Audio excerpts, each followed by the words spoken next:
Francis Coppolino checking in from the Broadway Lights Diner in Kingston, New York, where I'm here to continue working on the Somewhere in Between readings, the 2024 Planet Waves annual readings.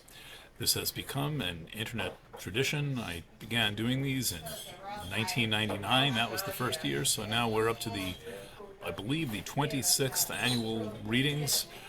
What I'm doing every year at this time of year. It is a significant project because it involves an extended written reading for your sign and your rising sign, as well as an extended audio reading for your sign or rising sign. So that's 24 readings in all. And I'm not having any problem coming up with material for these because there is just so much to write about, whether we're talking about the times we're living in and how the astrology reflects them, or whether we're talking about the ideas the astrology suggests might be the thing to think about and the thing to do. As I've described in a few different articles, there are really four major events that I'm working with for 2024, and a lot of other transits that are going on, things that don't really make the news, things going on in the background. By the way, the charts I work with look like this. So the chart for the Cancer reading looks like this. This is the one that I'm working with. So you can see there's a lot of planets. I go into a tremendous amount of detail, but then the work of the writing is making it simple, breaking it down to kind of a thing that makes human nature understandable. I realize this is probably an impossible feat, but I am trying, and I am doing so with total sincerity. By the time you get the charts, I'll publish both of them, but this is from the Scorpio studio reading from a couple of months ago. But then I summarize the chart into a kind of a compilation that includes all the major points, leaves out most of the numbers, and then this way you have you have charts you can look with and learn from if you want them. You don't need them to understand these readings, but they are helpful for some people. And I like to make these readings satisfying to those who both have absolutely no previous study or understanding or concept of astrology, and also to those who do study astrology fans or students or even practitioners. So I make the readings work on all the different levels and make sure I leave some of my notes in the margin so that people who actually know something have an idea of what I'm talking about behind the ideas. And by the way, this is a very good way to learn astrology on the simplest possible level because I am connecting the events to you and then to circumstances in the world. So the four major events that are going on this year are, very briefly summarizing them. First of all, Pluto continues its ingress into Aquarius, and that is in two events, one at the beginning of the year, one at the end of the year, one January 20th. Then it makes a second entrance on November the 19th. So this is a tremendous shift in the environment. It's a generational change. We've been living under Pluto and Capricorn conditions since 2008, back when Bush and Cheney were still in the White House before the financial meltdowns, the TARP bailouts of 2008.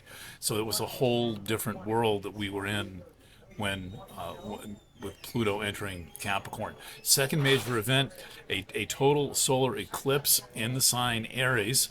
Aries is one of those signs that runs the table for all of astrology. And wherever you have Aries in your chart is somewhere you're going to seek yourself, self-actualization, self-discovery, self-becoming. And so I interpret this eclipse, turning it around and around so that it is legible by house, which is the expression for each of the 12 signs. It's a powerful event. It's a once-in-a-lifetime event.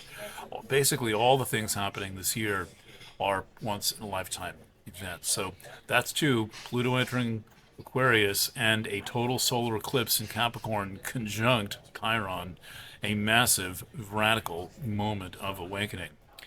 Thing three is the conjunction of Jupiter and Uranus in Taurus. So Uranus has been in Taurus for a while. This is a peak of the Uranus and Taurus era, and it is with the expansion principle of Jupiter. So this is going to be a very interesting year for anything about values, money, crypto, real estate, food. But personally, I see this conjunction as being about an expansion of your potential.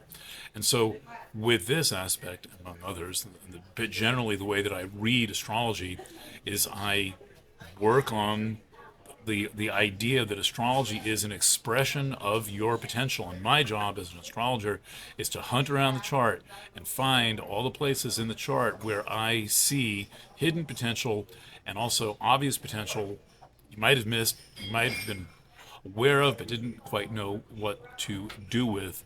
And this Jupiter conjunct Uranus is a radical expansion of the possibilities.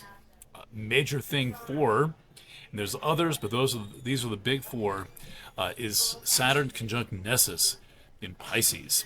Saturn in Pisces generally, that is big news, but what we have with this is a kind of I think a wrapping up of the era of victim chic. Nessus in Pisces was driving that along quite a bit, and we've kind of reached a point in social development of our culture where the only thing left to get any attention is to be a victim. This is not fun. This is not working for anyone. It is getting some people 15 minutes of world fame and some people a lot of trouble, and it's not a way to run our spiritual lives.